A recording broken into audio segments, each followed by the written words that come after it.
The Wanted Show, a Showrunners Radio production.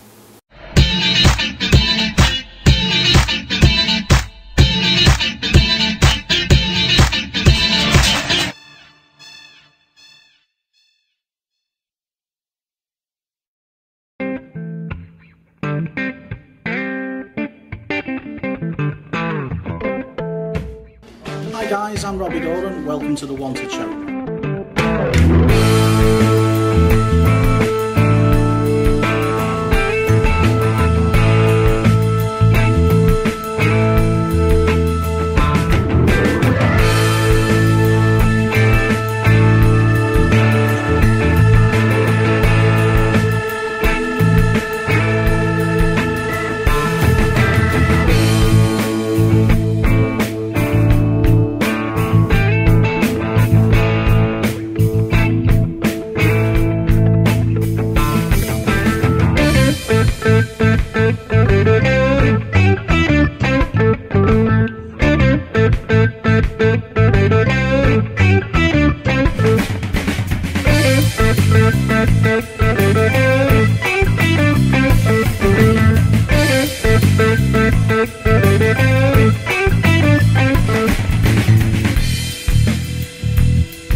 Hi guys, so welcome to our Switch networking event. It's been a fantastic event. We've had loads of businesses here. We've had over £2,000 worth of prizes given away as well. Where else do you get that? You don't get that at any other networking events in Liverpool. We've had some fantastic prizes, some fantastic businesses in the room. We're really looking forward to the third event. That was our second event already, and we had over 60-70 people in the room. So a fantastic turnout, especially for a Friday afternoon. You'd all know when you're working days, you want to, at the end of the week, come Friday, you want to go home, but we still got 60-70 people in the room, which is fantastic for us. Hi guys, so from a business point of view, Switch networking for me is one of the easiest networking platforms, you know, especially in Liverpool now.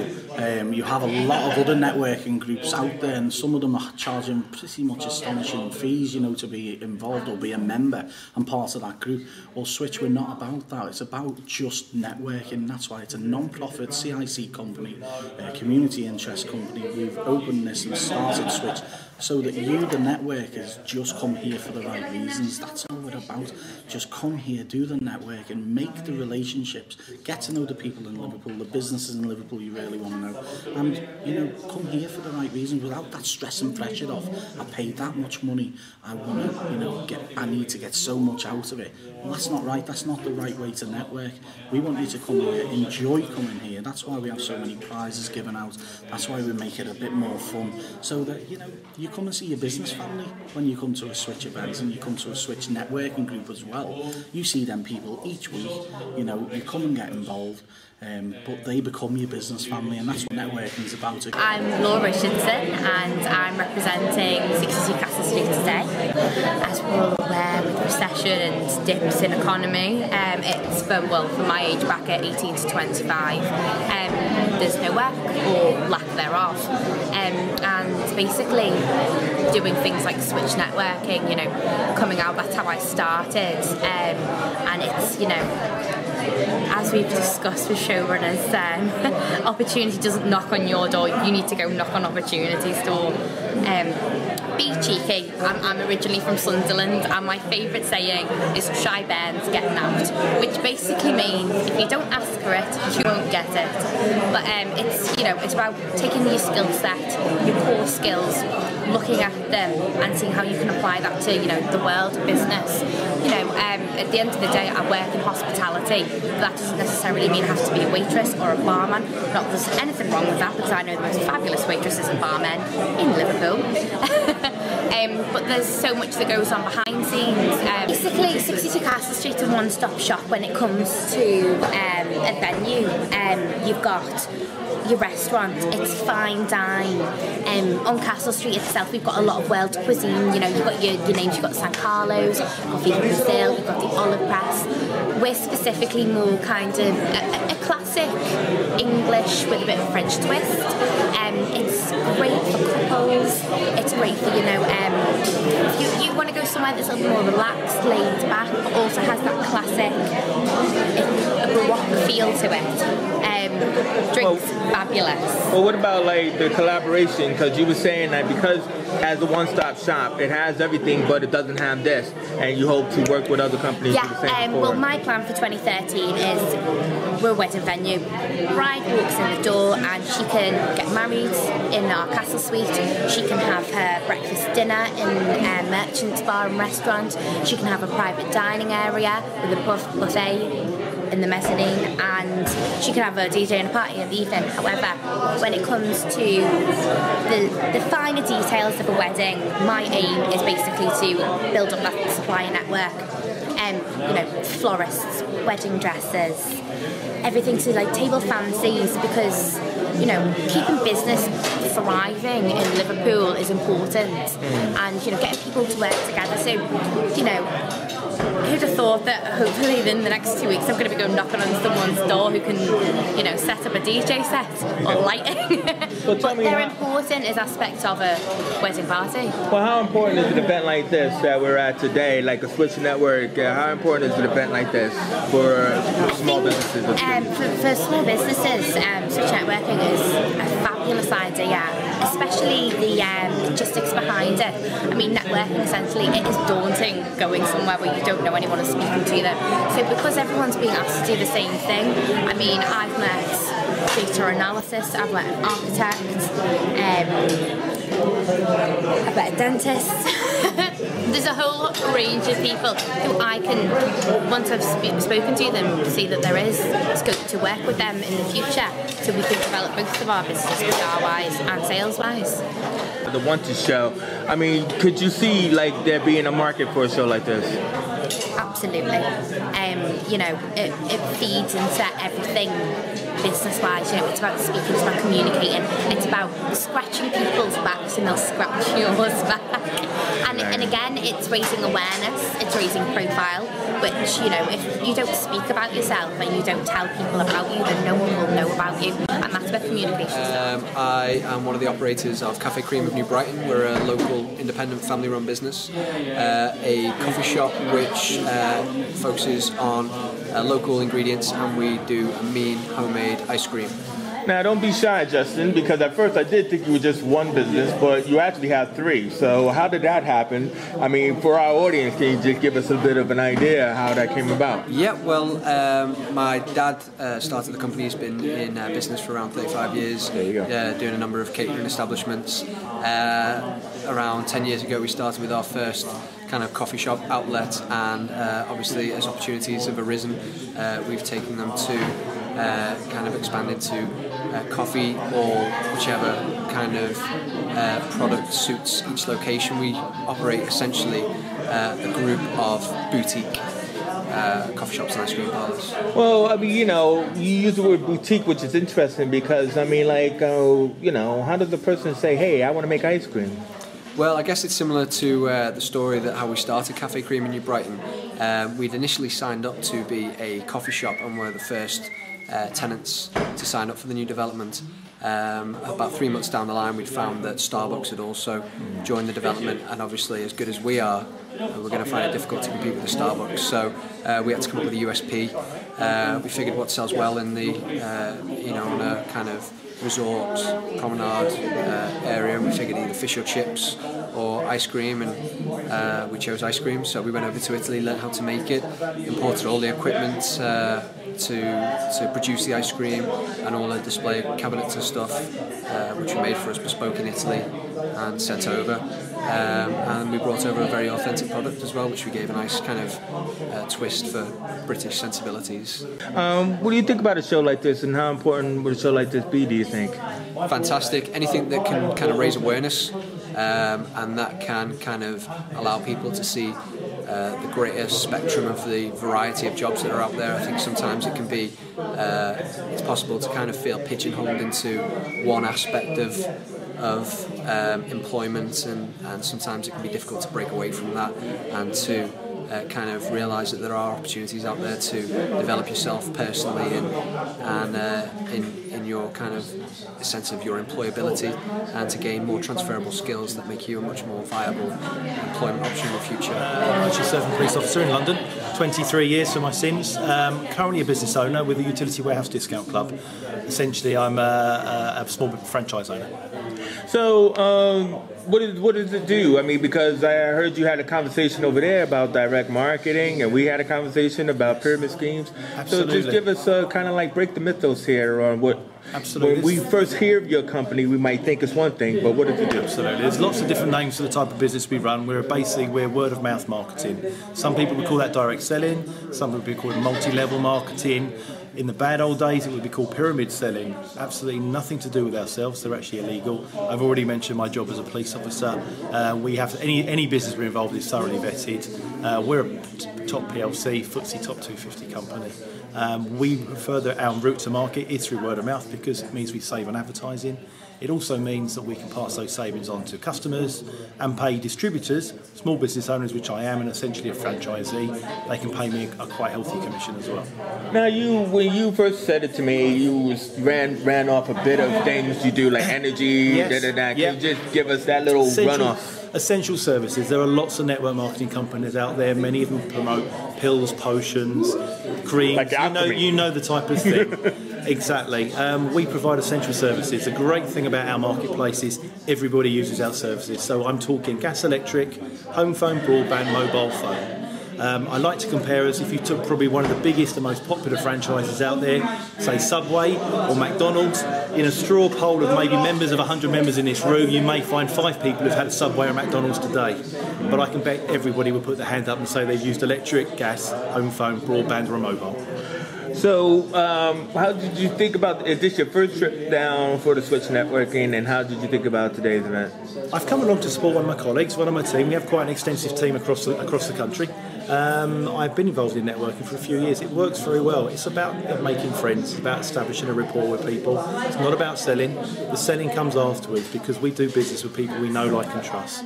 There's 2 strings to my bow, 2 facets to my business, so to speak. We essentially save people money, or we make people money. So with us, I can save people money, and on average we can save the average family £900 a year. But there's also a business opportunity here. For a very, very low startup fee, I can set somebody up in business with a proven business model, which means their chance of success much, much higher than going to the bank and getting a business startup loan, etc., where 9 out of 10 businesses fail in the first 5 years. We have a proven system here. We've got all the support, head office, training, website, all included. And I'm really looking for entrepreneurial business startup people looking to start their own business and work a proven system to basically earn as much money as they wish to. My company name is ANSI Kythera Systems Limited, and we're a software development and consultancy company. At the moment, we're trying to plug a new mobile app that we've just developed with our sister company, Cardmaster Software, called NetRefill. Yes, I mean, is it easy to set up these apps, and how is it as a company doing that? It's For me, it's quite easy to create the application, to be honest. The actual good work behind it's the easy bit for me. What's difficult is making sure you've got the requirements from the very beginning and you know exactly, do you need a website, do you need the app, or what supporting materials do you need, what legislation do you have to apply for. That's the stuff that gets really difficult, and that's where I am quite good at, is I can breach that world and the technology world to be able to implement it. Well, you're as a technologist, it's easy for you. But what about like someone else out there who probably like, hey, I got a lot of crazy ideas.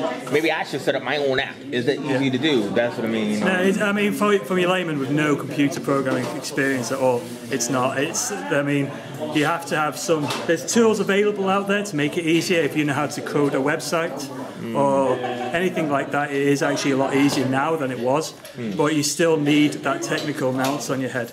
You can't just go in it willy-nilly, and even if you did try it, it'd be symptomatic to what the problem was with websites when they first started happening. People started using Word and stuff that wasn't developed for it to do it, and then websites looked atrocious and broke down, and the same thing will happen if doing things. So that skill is required. Well, having a specialist like you, I can't let you get away without asking you about the change in technology just in the past 10 years alone, how we went from film to digital and how computers went from large sizes to small sizes. Yeah. What do you think about this whole change in trend, and how is that going to help the job market?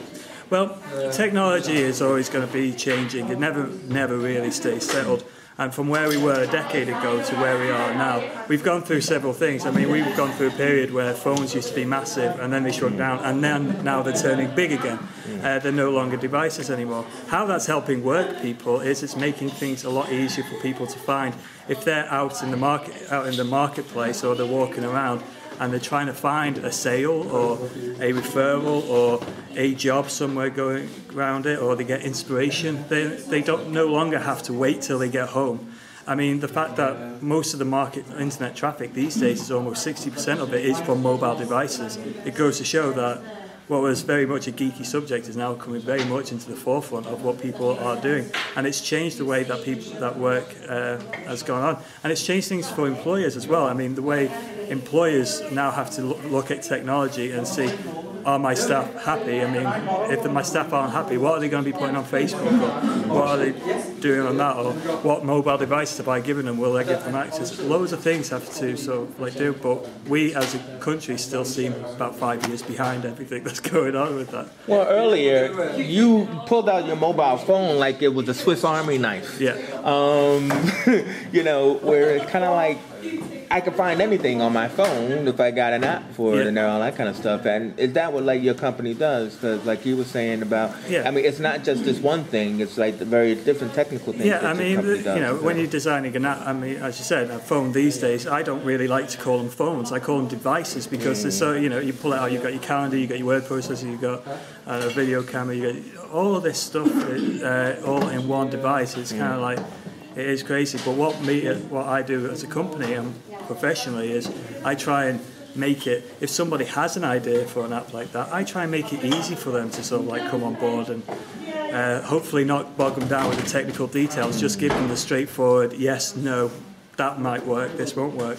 But where my experience comes in there is I can help people kind of like go, is there a market for that app? Is there, if there is, what can be done to get people's attention and get people involved in it? That's where I really come on board. I can help with the technology thing, but what gets me excited, what gets me really thrilled is the use and how it's going to be done. So that's when I develop an app, it's always going to have some practical abilities into it, because I love doing that. I love practicality. Well, what do you think about today's event? I mean, you've been at Switch before. I mean, how beneficial do you think it is to have these kind of like informal networking events? Well, I mean, for me, referral networking in particular, which is what the Switch model is based on, is very important.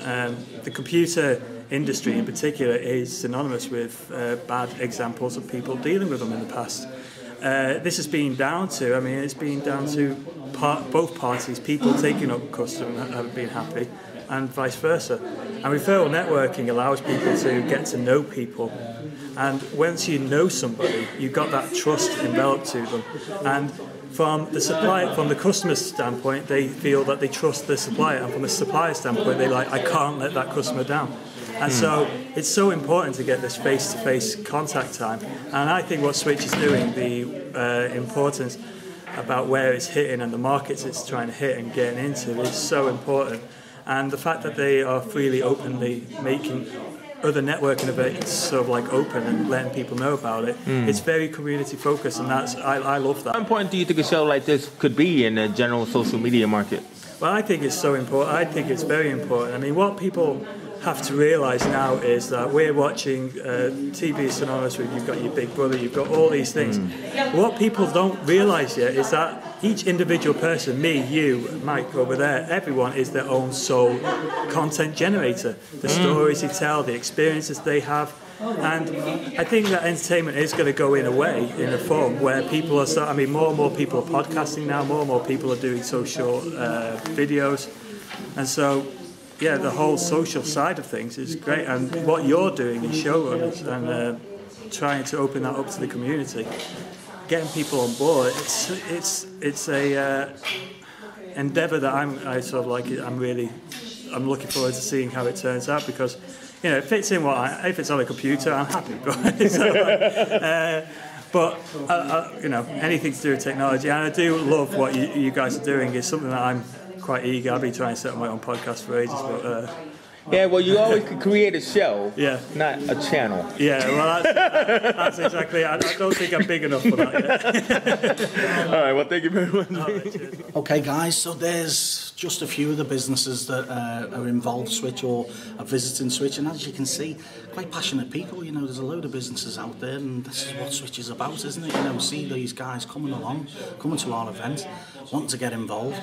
If you want to contact any of these businesses, you can follow it on from this on our website, and all the details will be put across the screen shortly. Come and get involved, guys. Switch Networking is a brilliant platform, and we'd love to see you. If you want to be involved in the Wanted show, that's what it's all about for me, is getting the right businesses to talk to you in Liverpool and Merseyside and a wider audience, see our show, and get correct businesses to talk about how they find job. We're looking for job seekers, we're looking for people who are looking to employ, we're looking for businesses who can't really get the right candidates, and we're also looking for your stories. We're looking to see, what's your story? How did you get your job? How did you get where you are? Are you a millionaire? How did you get to that? What is your path? What's your life story? We want to know that because it interests us. Yeah, and as business people, we all want to be there as well. Or have you had a hard luck story? Have you lost your business? Well, look, if you're willing to share that story with us, we want to know that story too. So guys, get in touch with The Wanted Show. We're here. My name's Robbie Jordan. Thanks for listening.